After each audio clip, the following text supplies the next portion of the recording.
All right. Howdy, folks. Welcome back.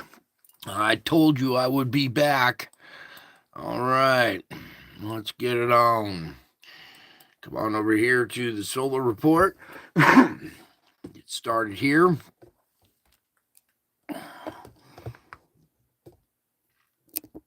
Okay.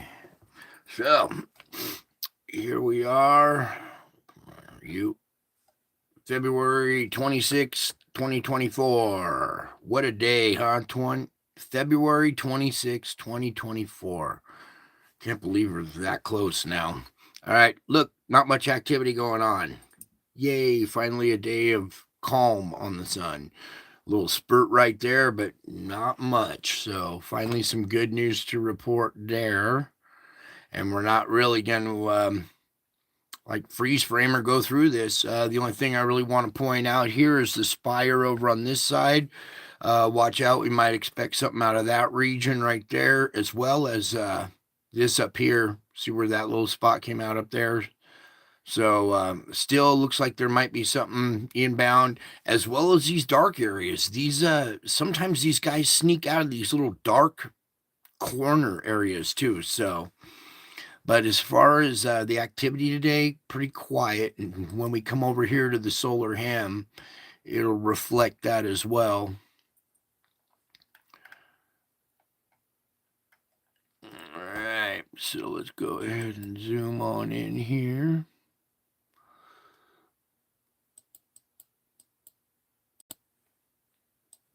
All right, so look, this spike right here going down. This might be the eclipsing of the satellite again. We had this going on for a while, but anyways, that's not what I'm really here to report on this. I want to report on today. You can see our mild day. Here was that little flare that we saw, or the little CME or whatever, but that's not much. So it's a good thing we've had a nice calm day today. And I'm not even going to comment. Well, all I want to say is there better be another one of these spikes tomorrow at the same point in time, and they'll go for a while it's in eclipse season. So let's back out just one more here. All right, so come here now. X flare potential dropped down to 10%. Protons, M flares down to 50%. So a little calming in the sun now has lowered things a little bit. There was only one M2.1 flare, that little one right here from yesterday. But not much to report, really. Nice and quiet, not much absorption. Well, on the D layer, we do still have 3590 that's, whoops, let me pull that back down. That's beta gamma delta here. It's still dangerous. It's not out of the strike zone yet. You know that when stuff gets on this side of the sun over here, it can still magnetically connect. So, Michigan, yeah, you guys have a storm warning. Yeah, we got one from starting now until March 3rd. Our storm warning starts from February 26th to March 3rd. And we're expecting 8 to 10 feet in the Sierras here. And I see you guys have a storm warning as well. So everybody hold on tight. We're going to have some gnarly weather. Anyways, back to the report. Sorry, I just had to comment on the chat there. Anyways, we came out of this little slump here in the KP index, and now we climb back up. We're having some absorption here. There was a little bit of yellowing here in the auroras earlier. About an hour or so ago, there was a little yellow streak in there, but it seems to have faded now. So we did have a little event there where we did take on a little bit of energy. We went up to just above 3. The KP went above 3, so it's not too much. But any little bit right now of absorption is not helping, all right? I'm a stickler for the absorption. No matter what these instruments are reading, it's how much are we taking in and absorbing down to the core. Anywho, let's move on. Below is an updated look at the visible solar disk on Monday, including the magnetic layout of the big sunspot region, 3590. So here's your magnetic layout right here of 3590 while I continue reading. A quieter day so far with only a weak delta, with only a weak minor Where did it go? A quieter day so far, with only minor sea flares detected, mostly around 3590. The region remains a weak delta within the center of the group. Along with the lengthening line between positive and negative polarity, the risk for moderate to strong solar flares decreased somewhat, according to NOAA, with a 50% chance of having flares, 10 for major X flare. This could change rapidly, however, as the region continues to evolve on a daily basis. Okay, so day to day, it kind of depends here. And here our magnetic configuration, there's, 1, 2, 3, but there's not, it's not as complex as it was before with all the different poles that we had going there. Okay, so it's still big, still dangerous, but calming down, thankfully. Uh, do, do, do. Below is an updated look at AR 3590 on Sunday. Yeah, we already saw that. Okay, let me go open up the tracker real quick here. Try and just get through this. All right, nothing too much new. They're still showing this CME here going to the, to the right of the sun, going away from us. Okay, so that's good. We don't need to be taking on another CME right to the jaw or anything like that. So amazing how all of this stuff has headed our way, and yet we haven't had a registered geomagnetic storm. We did have, whoopsie, wrong way.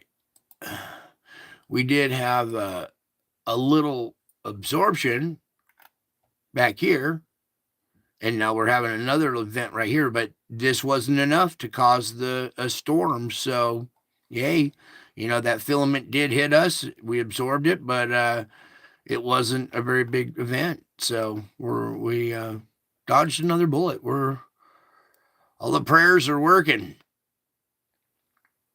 All right, now let's move on to, if we can, Lord, please. Oh, I hate it when it does this. Please, Lord, can we have this page? Thank you. There we go. So, no CMEs are coming. Giant sunspot 3590 has exploded often in the past week, producing 3X flares and more than half a dozen M-class flares. Strangely, not one of those eruptions produced a coronal mass ejection. The lack of CMEs heading for Earth means geomagnetic storms are unlikely for the next few days. So, yay. Some quiet for the next few days. The big sunspot gets even bigger, though. 3590 spent the weekend getting bigger. This 2-day movie from NASA's observatory shows this area increasing by a quarter in only 48 hours. Again, here with this 60% as large as the Carrington event, it would cause problems for satellites and stuff. And that's where it's at, is 60% of the Carrington event. And we had 3X flares. Anyways, we covered all that last night. Look at all these sunspots. No, it's a flock of birds flying in front of the sun, though. Pretty cool shot. Sunspot, sunset. Yesterday in Venice, Italy, a flock of birds was about to cross the setting sun. But kind of looks like one of those images, the composite or the compilation images where it shows the, traveling of sunspots, how they go. But anyways, cool picture. So luckily, this thing's calming down and moving out of range. Keep holding your breath. Hopefully it'll get around the limb and not fire anything else at us. All right, so as we continue on, looky here at our Schumann. We're pumping along pretty good. Did that just refresh while I did that? All right, it did. Okay. You can see right here, we had a nice strong green line going here. It weakened a little bit. Now we're having a little pulse, a little bit of different reading right there, actually. That's not worth moving the camera and everything for right now. You guys can see it pretty well. There's not much to look at. From this perspective further back, you can kind of see the little splits where we had some weakening, little spots where we, spit and sputter and come back to life and grind and dim out and spit and sputter and come back to life and grind. It's just been doing this kind of over and over again. The tank is so full that any kind of energy now, even the solar wind, just causes a little bit of grinding down there, a little bit of weakening after the event, and then a little bit of spit and sputter. So it's better than nothing. We are spitting and sputtering, but we still got, pretty good strong field right through there at least. And then it's getting weak. But now we're going into some kind of different looking event here. I really don't want to move this. It's more smoothed out. We'll get into it tomorrow when we have more data. It's not enough really to move all of my equipment to get it. So nice calm Schumann, having a little bit of spitting and sputtering, but we're still producing a magnetic field. So good. Now let's get on over to this bipolar vortex that's just going. Okay, cool. It is set there. All right. This main one, of course, you can see it growing in intensity, organization. It's more powerful. This one's breaking apart and starting to disrupt and getting very wide and weak. So it's turning more into a subvortex than another polar vortex. So, and that's the one that's over America.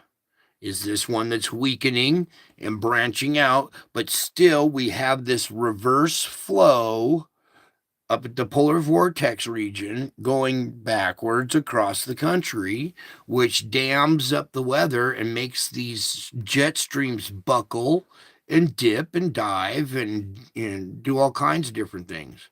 All right, so before we do this, though, let me just kind of point out this region over here, how the intake is coming in. It's hitting mainly Russia up in here, but it's taking, excuse me, taking some of this energy, peeling it off and shoving it down over China here. China's getting hit with some extreme cold weather right now. So, and it's because of this this new sub-vortex kind of growing here that's peeling off energy from the polar vortex and shoving it down into China. So they're going to have their hands full for a while.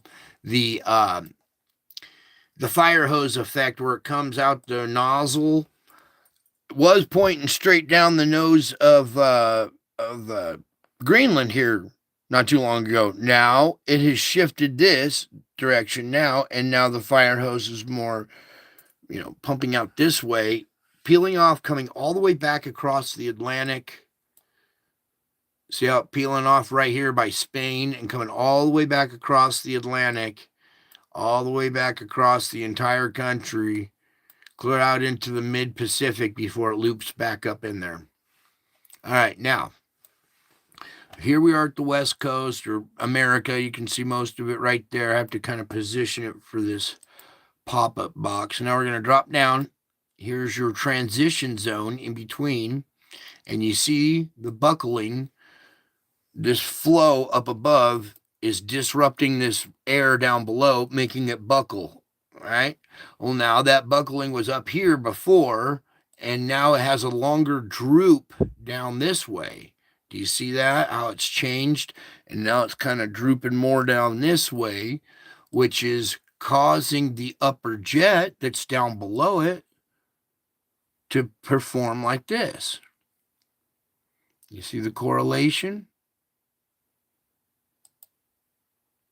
Okay.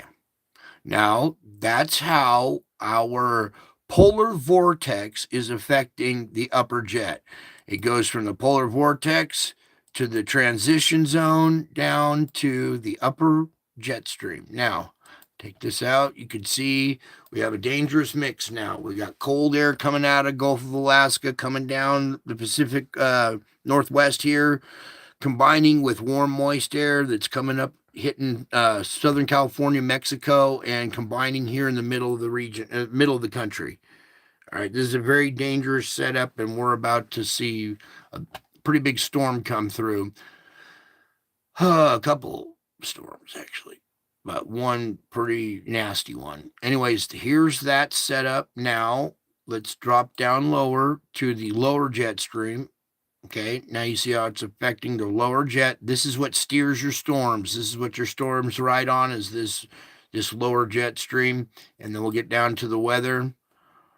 And here's this little fetch here, still pumping moisture at in this region. Okay, this rotational effect is taking that cold air from up there, bringing it down, mixing it with this moist, warm air, and shoving it into the country. Do you see what I see? I don't even know what to call that.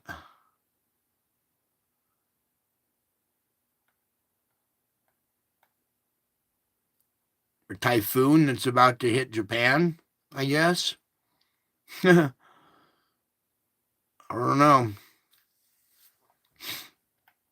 This is not up at the polar vortex. This is at the storm level.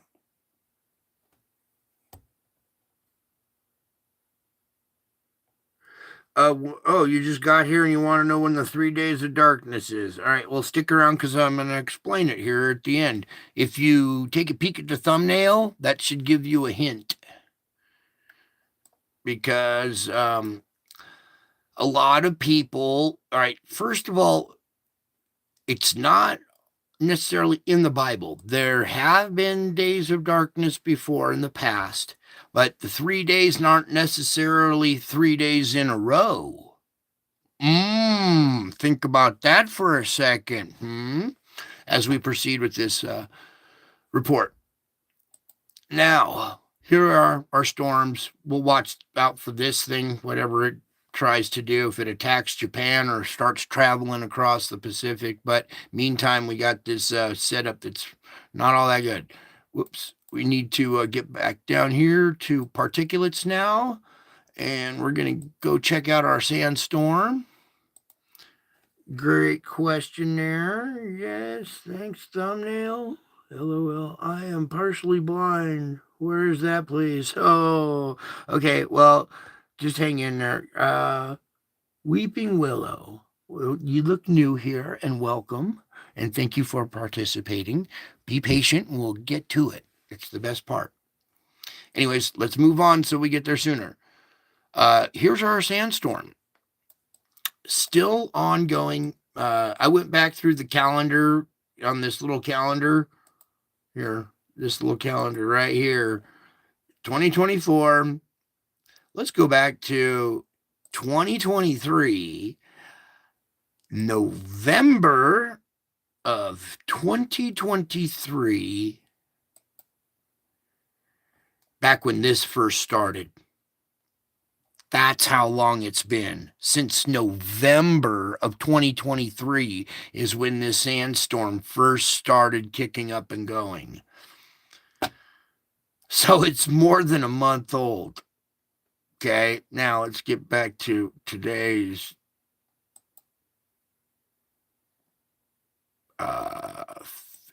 there we go. So now today's sandstorm is much bigger. It's progressed. It's been going since November of 2023. Now we've got another one going on up here off the Gobi Desert here in China. And get this, they're getting snow, they're getting freezing weather, and a sandstorm mixed together with it. I mean, if they aren't seeing God's handiwork being dished up on their plate, maybe they're blind.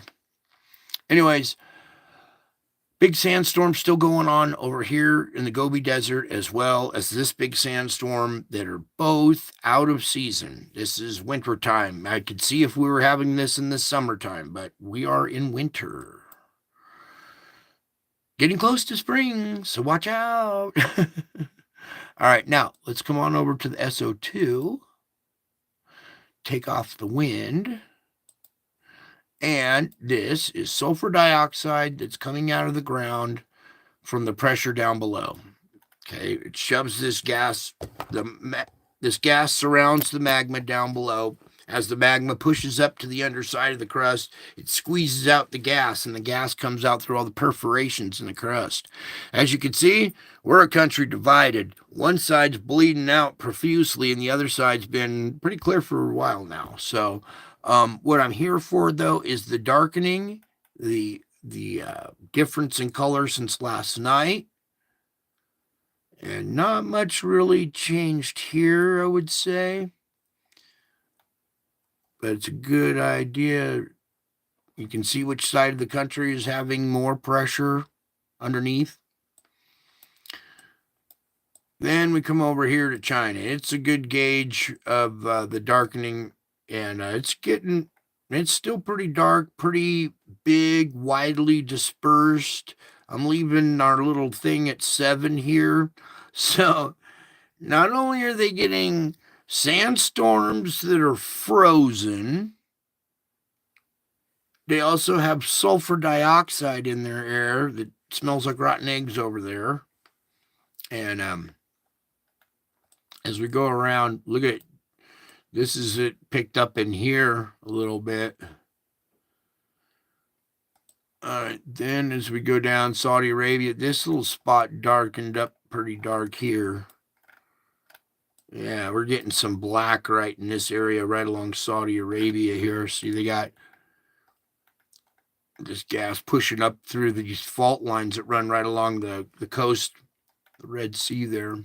All right, little spots down in Africa still. I want to come over here to this fulcrum point and take a peek at this one.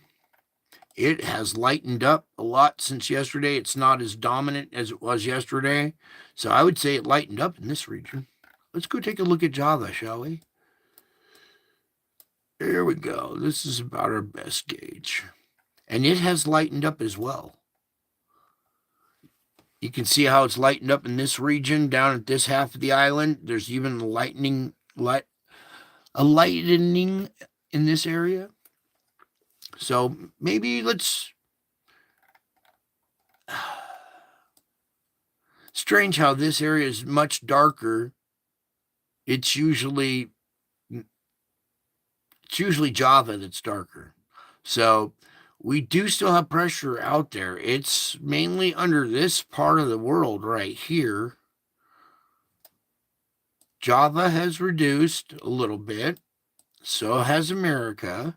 So is South America. It's still there, but it has lightened up a little bit.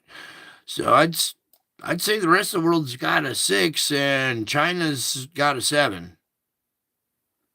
Or this region of the world has a 7. All right, let's move on now. Get on over to our earthquakes. So we can get to all this done and move on to the 3 days of darkness. All right, now,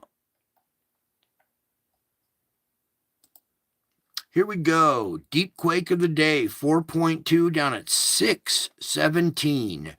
There's a deep quake right there. And at 4.2, that tells me that the pressure down there isn't all that bad at all. Usually we're used to seeing a 4.5. So let's see what this one is. This is a 4.8, but it's not a deep quake. It's a surface quake. So our deep quake, our deep energy really isn't all that bad. 4.2, shit, I'll take that all day long over a 4.5. And you can see a lower magnitude down deep. Usually we see a 4.5 that brings 5 energy to the surface. How many times have we seen that? Over and over again. Here, a little drop, 4.2, brings 4.8 to the surface.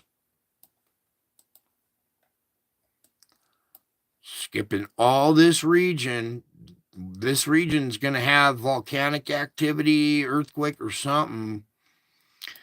But it's kind of quiet right now. So all quiet in that region. We come over here to this deep pit. There's a 4.8, the same pressure, a little lower at 106. Then here we have a 5.3 at 9.6. All right, so that's a little closer to the surface. Then over here at Java, again, remember we saw the light, the lessening of the color there, and we had a 4.6 there. So Semeru's going off. The other volcano, Tucano, the other volcano here going off. I'm at a loss right now. Anyways, those two volcanoes plus this earthquake have lessened the pressure. It relieved that pressure in that area. It's like it's acting as our relief valve. You can see that we had the bigger quake over here. The bigger one of the day, the 5.3, was just down the street from it here. So this region seems to be our kind of relief valve. Over here off of Yemen, we had a 5.0 on the Owen fracture zone. All right. Let's just cover these two up here real quick. 4.5 in China there. Up at this region on the other side of the Gobi Desert, it's a 4.4. Close this out a little bit. All right. Now as we get up to here, just off the fulcrum point, 4.3 there. A recent quake, a 4.9 here, down at 418. So this is a semi-deep quake. 2/3 of the way down is a 4.9. And what do we do with nines here? Yeah, so we've just had a 5, a deep 5 here, just off of Japan. There's a 4.7 there at the surface. 4.2 right there, a little deeper at 48. But then this whole region, let me pull out all this region nice and quiet. We got volcanoes going off on Kamchatka. Just had a quake here, and it's only a 3.6, so that's good. Some energy made it over today. We had our odd quake up here in Idaho that everybody was talking about today. It's really not all that odd. We do have one up here about once a year. We get something in this region. Here's our quake, 4.9. What do we do at 0.9s? Yeah, this is, I heard, was 5.2. So you can round it up to 5 easily. Not really a big quake swarm. These look more like your typical aftershocks. Yes. So yeah, we had our main quake here. And it must have been pretty good to to put off these 4 little aftershocks here. This was more than 4.9. It was like a 5.2. But no quake swarm. Okay, this isn't a quake swarm. These are natural aftershocks. You can tell the difference. Hopefully you guys here can tell the difference. There would still be 100 little other quakes going on right there. In fact, you know what we need to do? I might be wrong. Let's get into all magnitude. Now let's zoom in. I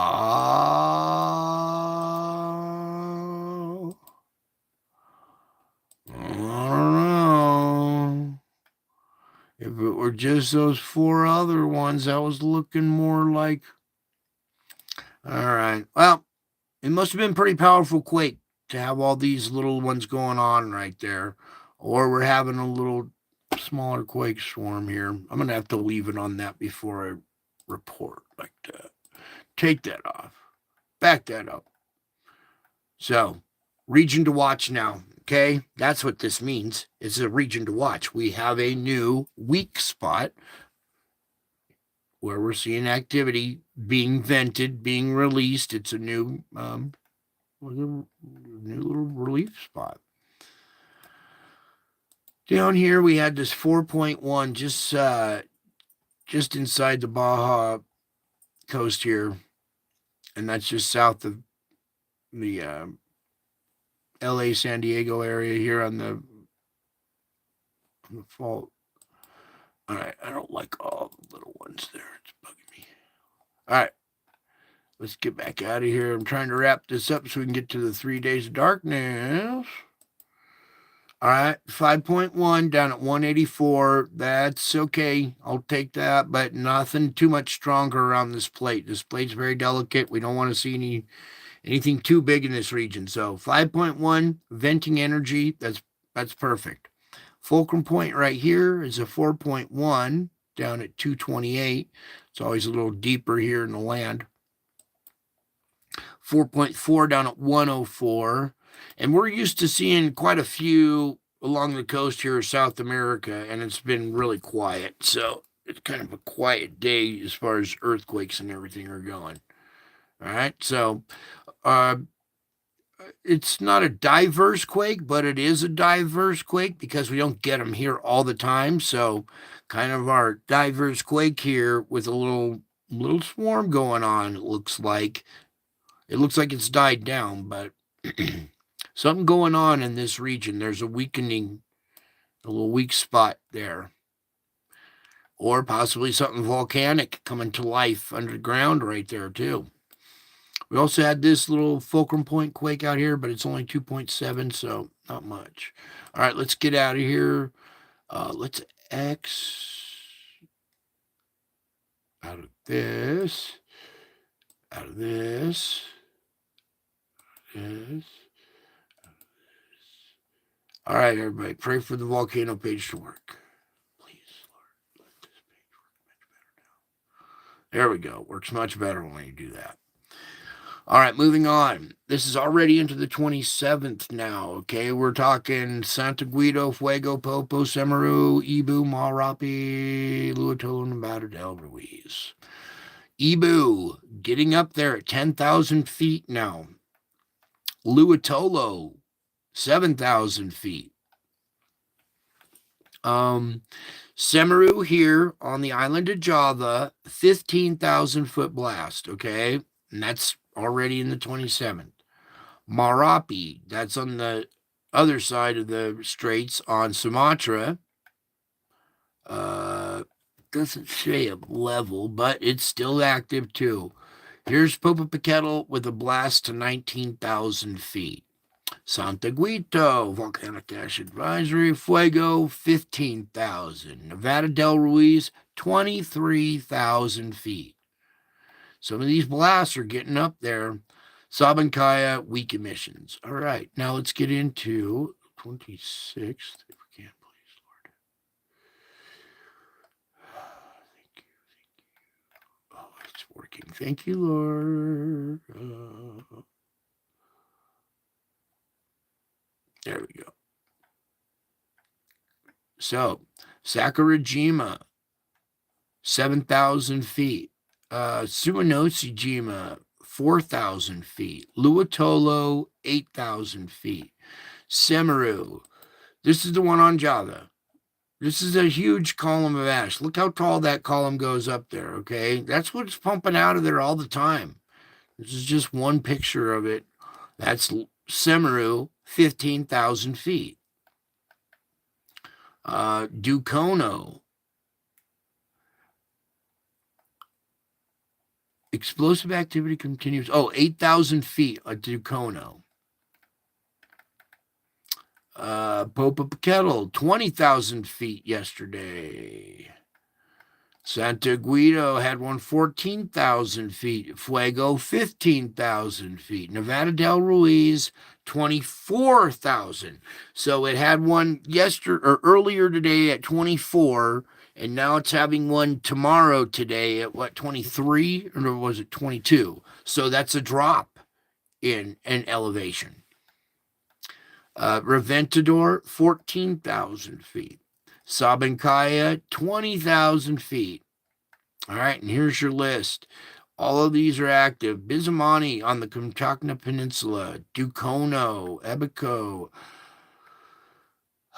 Arubis here in Antarctica, Erta Ale. So this one in Antarctica is still going off. All right, we got freaking volcanoes in Antarctica. That means it's going to melt some ice there too. All right, Erta Ale. Fuego, Ibo, these are all the ones. Oh, here, Krakatau. That's in the Sunda Strait in between Java and Sumatra. That's a dangerous one to watch out for, too. It's active right now. Luatolo, all the ones that we saw here. Kilauea hasn't produced anything yet, but it could possibly go active when we get our next round of pressure.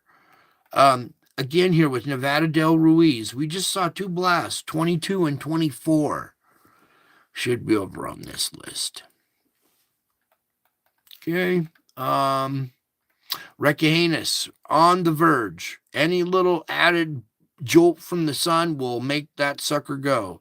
It's right at the verge right now.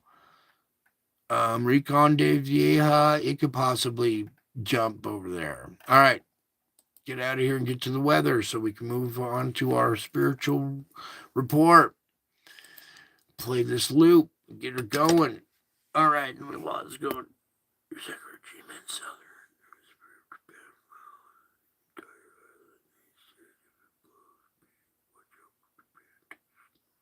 Mm-hmm.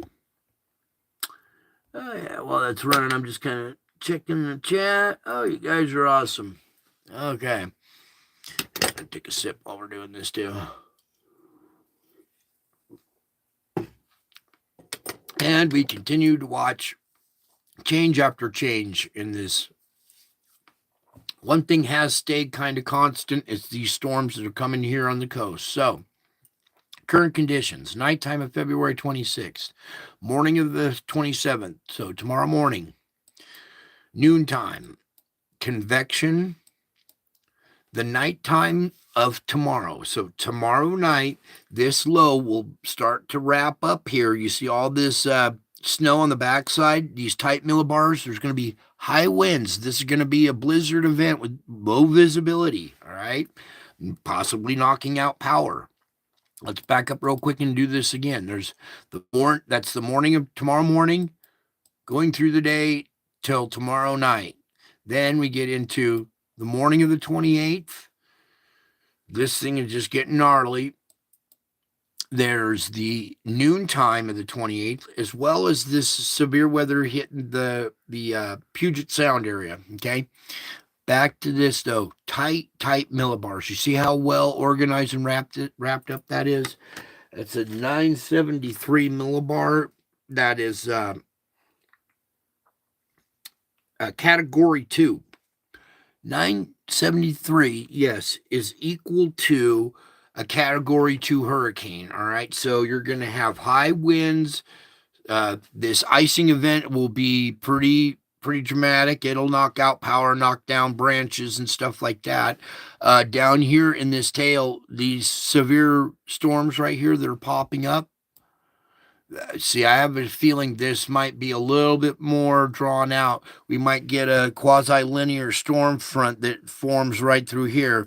I pray it just stays like this, but it could get a little stronger because this thing is bombing out. It's going bomb cyclone again. It's down to category 2 right there. All right, so that's the morning of the 28th. As we go into the, there's the noontime. Then convection. You see severe weather still up in here. Then we go to the nighttime of the 28th right here. This thing is so organized and wrapped up. I'm surprised there's not more severe weather and icing in it. So watch this guy carefully, even through the nighttime of the 28th until it totally clears by the morning of the 29th. Then we have this storm that's coming on shore here in the Pacific Northwest. This is a monster storm. It's a long duration one as well. We got severe weather already here in the morning of the 29th. As we go into the noontime, it's just severe deep snow on the coastline. You're going to see snow levels right at ocean, right at sea level. There's the convection of 29th, the nighttime, morning of the 30th, or morning of the 1st, sorry. Noontime, convection. A little bit of convection going on down here, but mainly here, Northern California, the mountains. Look, we're in the Sierras. We're expecting 8 to 10 feet. All right, that's what they're calling for. So this is going to be a monster storm that's going to lay down a lot of water and a lot of snow. That's the nighttime of March 1st. Then as it comes on shore, it's the morning of March 2nd. You see this dark blue right through here. Very intense snow along the Sierras there. Noontime of the 2nd. Convection. The nighttime. Morning of the 3rd. Noon. convection. Look at this, how it's just blossomed way up here. It's shoved all the weather way up into there. Look at that big broad band ice. You guys in Canada, all right, brace for impact for this. This is these first couple of frames here, starting the morning of the 3rd, you guys in Canada, the 3rd, that's the noontime convection. Oh my God. The nighttime, wow. Nighttime of the 3rd there. Even ice on the back side of this right here in the morning of the 4th. Noontime. Look at this tail has now popped up severe weather. It's drawing moisture off of the warm Gulf here, blossoming right there, possibly on the 4th. Going into convection there on the 4th. Nighttime still there. Wow. Morning of the 5th, noon, convection, nighttime. Morning of the 6th, another round over here, noon, convection, nighttime. Look at this popping up. Morning of the 7th. This is morning time, so watch out there. Severe weather up here again by the noontime in both spots. Severe weather. Convection the 7th. Nighttime. Morning of the 8th. Noon. Convection. Nighttime. Morning of the 9th. Look at this thing wrapping up. Noon. Convection. Nighttime. Morning of the 10th. Noon. Convection. Nighttime. Morning of the 11th, noon, convection, nighttime. Morning of the 12th, noon, convection, nighttime. Morning of the 13th. Watch out for the 13th. Boy, do I have something to show you about the 13th. There's noon, convection, and that was it. So that's way out there. Of course, all that'll change. But this thing tomorrow, everybody stay alert on that sucker tomorrow. Everybody on the West Coast, brace for the big storm. All right, it's going to be a long duration one. And as soon as it clears up, use that opportunity to go get your groceries, resupply before the next round. You guys over here, don't get caught off guard. This pulling moisture up from the Gulf. No, you haven't missed the 3-day thing. I will explain it here in just a second. We are all done with our solar weather reports, and now we can get on to the spiritual report. So, if we can have this page, please, Lord. Thank you. All right. So, this is a friend of mine, Truth, Love, Light channel. Okay, she does wonderful research. All right. Now, you're looking at your 3 eclipses. All right. The first one went across the country like this. Second one went down like that. The third one is going to make an X right here, also an X right here. The third one completes them, right? It makes the olive. Her research is astounding. All this stuff is in the Bible. Where the eagles gather at Eagles Pass, Corpus Christi, the body of Christ. The shadow is so wide. All this stuff comes into line, right? Now, a lot of people, first of all, the 3 days of darkness are not in the Bible. It talks about there were 3 days of darkness back in the first plague. But there are references to 3 days of darkness. Now, everybody has assumed that 3 days means 3 days in a row, haven't you? But what if the 3 days of darkness are separate days?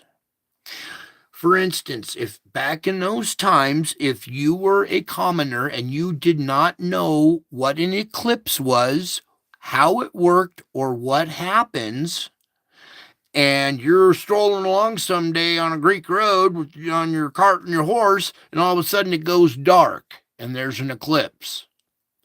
You would call that a day of darkness. It was a day that had darkness in it. All right? Doesn't mean the entire day is dark all day long. It is a day It was marked because it had some darkness during the daytime.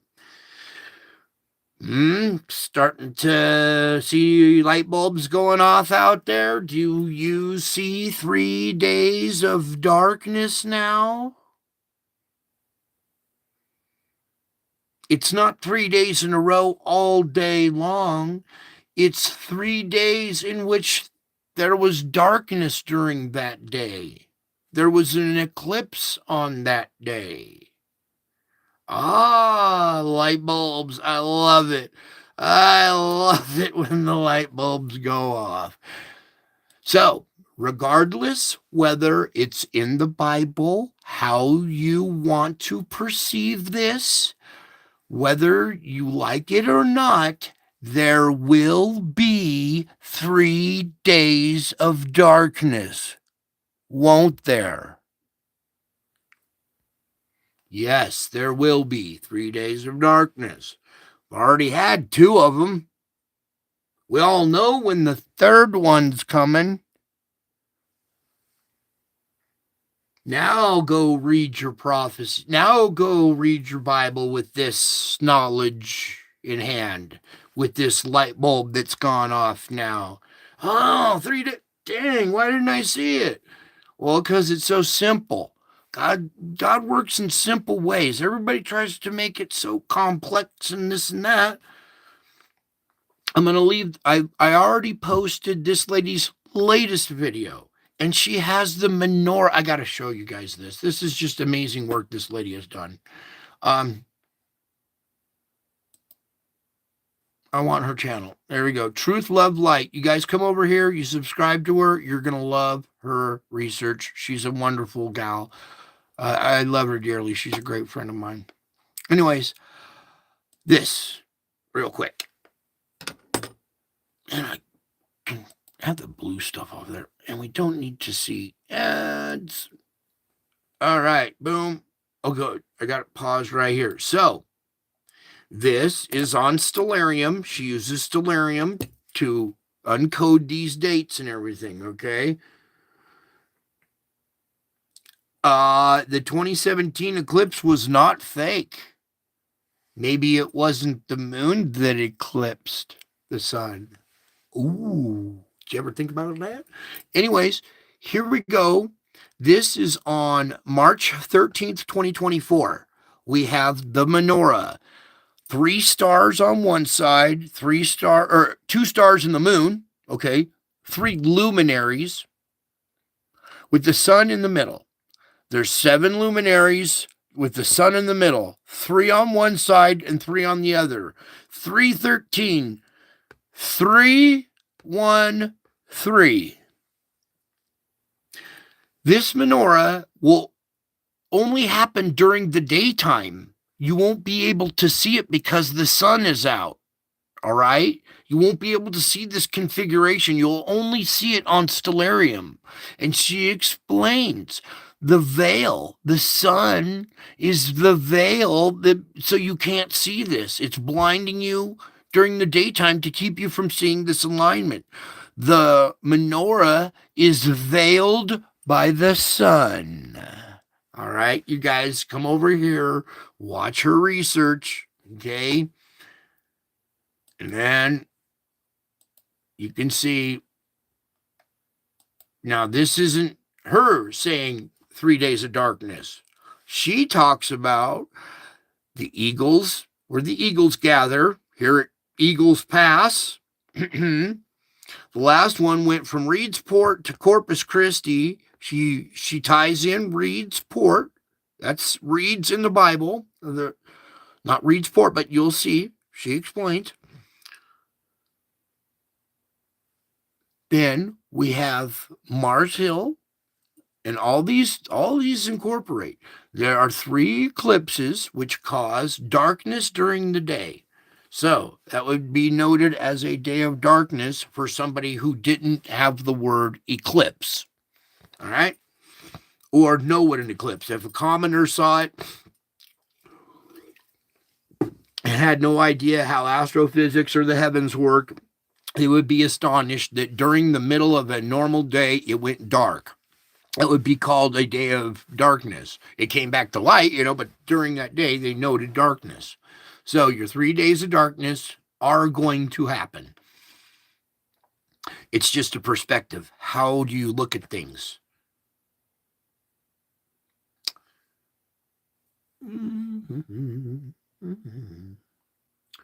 Oh, well, I'm glad you filmed it. Send it to me. I'll give you my email. You can send it to me and we will evaluate it here. And if you capture something good, we can put it on the channel if you don't mind. So hang in there, Weeping Willow. You're doing good. All right. Hopefully, did you understand this, Weeping Willow? What I just explained, the 3 days of darkness? Does it make sense now?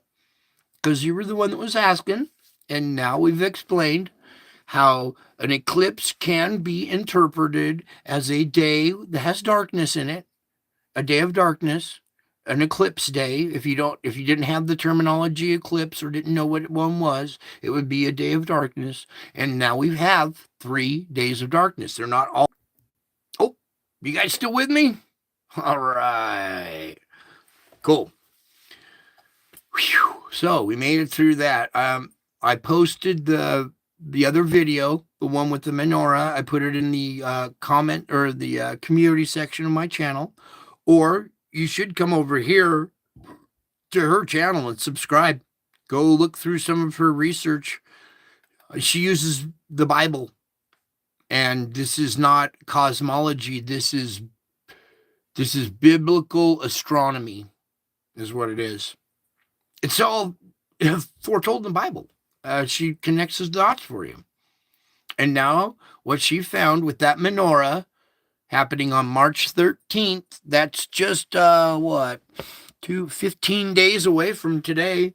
15 days, and that menorah will be in the daytime sky. During the daytime, it'll be veiled by the sun, but nonetheless, you will have 7 luminaries line up.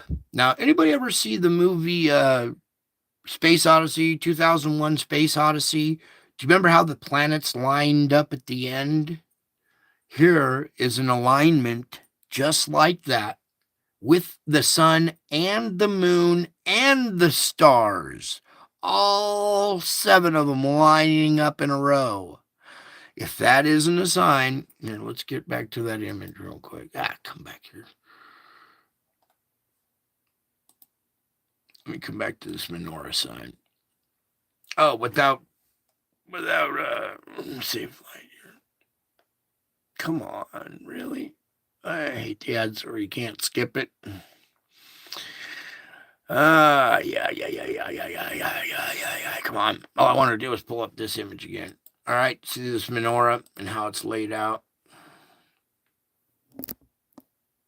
Okay, with the sun in the middle. Boom, boom, boom, boom, boom. Happens March 13th. 313. 313. Beautiful work.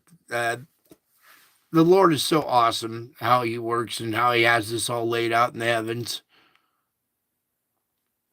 All right, now let's get on over to my channel and we'll pull up an image and start doing some reading. All right, you guys all good with that now?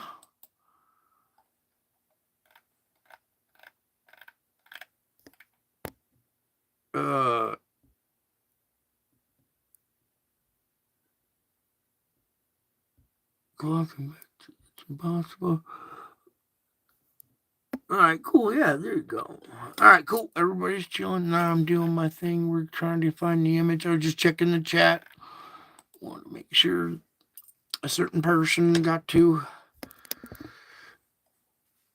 understand what I was trying to say there. Let's get the bigger pop-up right there.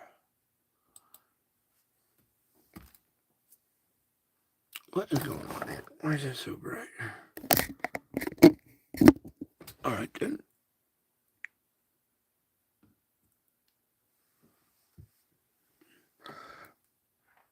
All right, there's a good image right there to read to. Is that the one I want to read to? All right.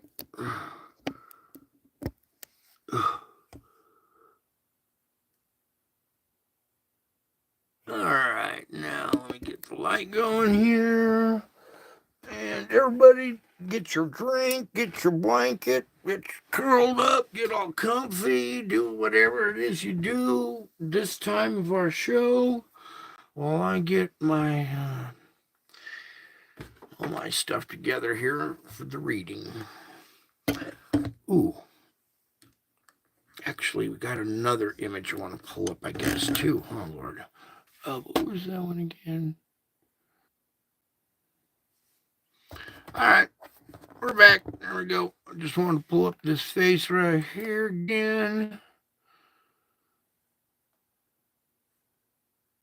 Because this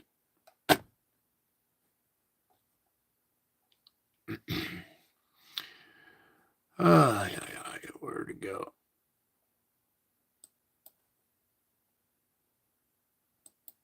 All right, there it is.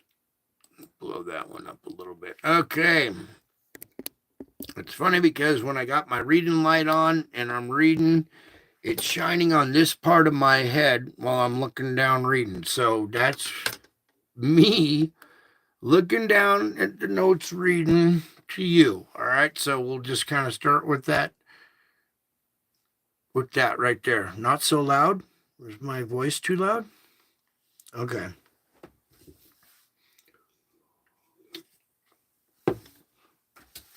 Okay. Let me dive in here. So,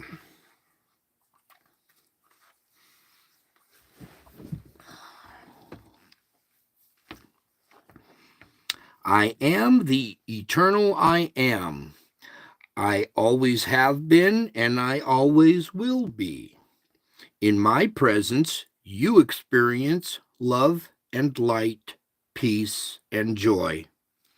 I am intimately involved in all your moments, and I am training you to be aware of me at all times. Your assignment is to collaborate with me in this training process. I have taken up residence within you. I am central in your innermost being.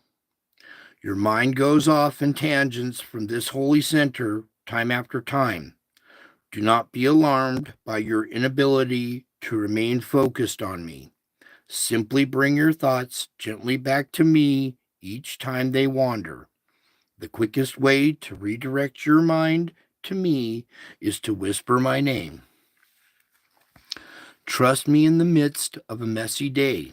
Your inner calm, your peace in my presence need not be shaken by what is going on around you. Though you live in this temporal world, your innermost being is rooted and grounded in eternity. When you start to feel stressed, detach yourself from the disturbances around you. Instead of desperately striving to maintain order and control in your little world, relax and remember that circumstances cannot touch my peace. So seek my face, and I will share my mind with you, opening your eyes to see things from my perspective. Do not let your heart be troubled, and do not be afraid. The peace I give you is sufficient for you. I need the backside of the other one. Where to go? Okay, so spend time with me for the pure pleasure of being in my company. I can brighten up the dullest of gray days, and I can add sparkle to the routines of your daily life. You have to repeat so many tasks day after day. This monotony can dull your thinking until your mind slips into neutral. A mind that is unfocused is vulnerable to the world, the flesh, and the devil, all of which exert a downward pull on your thoughts. As your thinking processes deteriorate, you become increasingly confused and directionless. The best remedy is to refocus your mind and heart on me, your constant companion. Even the most confusing day opens up before you as you go step by step with me. My presence goes with you wherever you go, providing light for your path. So grow strong in the light of my presence. As my face shines upon you, you receive nutrients that enhance your growth in grace.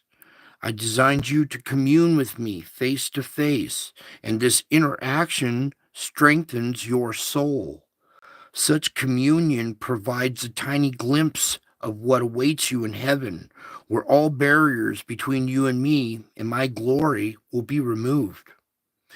This meditative time with me blesses you doubly. You experience my presence here and now, and you are refreshed by the hope of heaven, where you will know me in ecstatic joy.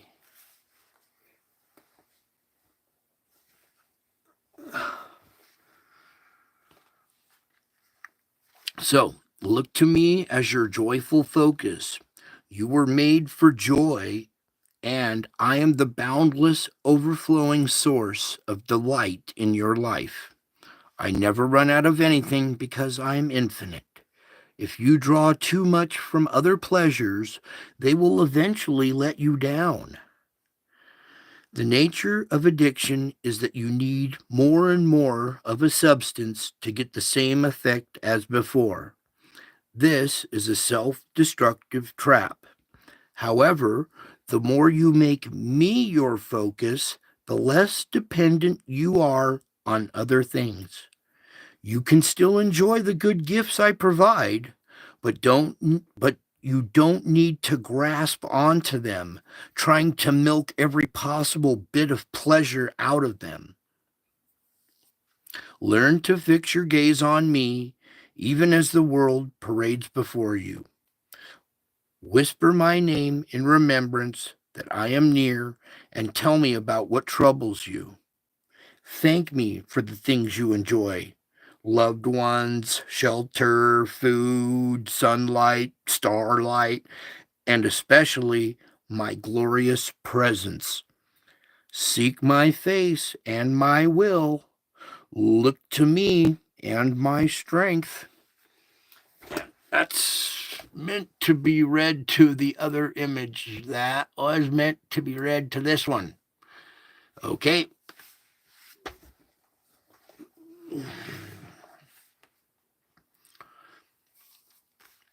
So, look to me as your joyful focus. You were made for joy, and I am the boundless, overflowing source of delight in your life. I never run out of anything because I am infinite. If you draw too much from other pleasures, they will eventually let you down. The nature of addiction is that you need more and more of a substance to get the same effect as before. This self-destructive trap, however, the more you make me your focus, the less dependent you are on other things. You can still enjoy the good gifts I provide, but you don't need to grasp onto them, trying to milk them of every possible bit of pleasure. Learn to fix your gaze on me, even as the world parades before you. Whisper my name in remembrance that I am near, and tell me about what troubles you. Thank me for all the things you enjoy: loved ones, shelter, food, sunlight, starlight, and especially my glorious presence. Seek my face and my will. Look to me and my strength. Thank me for the glorious gift of forgiveness. I am your Savior, God, and I alone can give you this blessing. I went to exorbitant expense to produce this gift for you. You receive forgiveness and become my child by receiving me and believing in my name. This name, Jesus, means the Lord saves. To receive this gift of salvation, you need to trust me as your only hope, the one who delivers you from all your sins. There is no condemnation for those who are in me. I want you to enjoy the wonder of walking through your life as my follower, totally forgiven.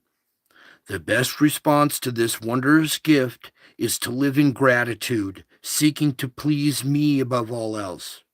If you don't need to go, wait, you don't need to do good things to secure my love because it's already yours. Just let your desire to please my, to please, to, just let your desire to please me flow readily out of your grateful heart.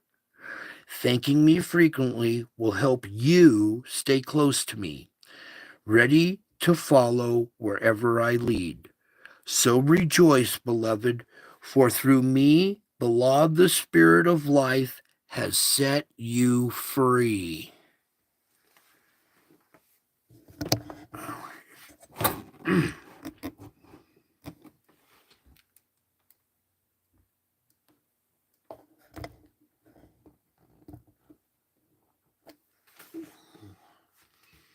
Okay. I think I need the other one. Yes, that one. You love me because I first loved you. I had my eye on you long before you were interested in me. I noticed everything about you and followed you everywhere. I orchestrated circumstances and events in your life to help you see your need of me.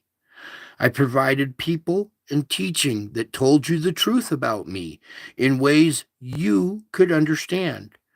My spirit worked within you to make you spiritually alive, enabling you to receive me and believe in my name. All of this flowed out of my deep, powerful affection for you.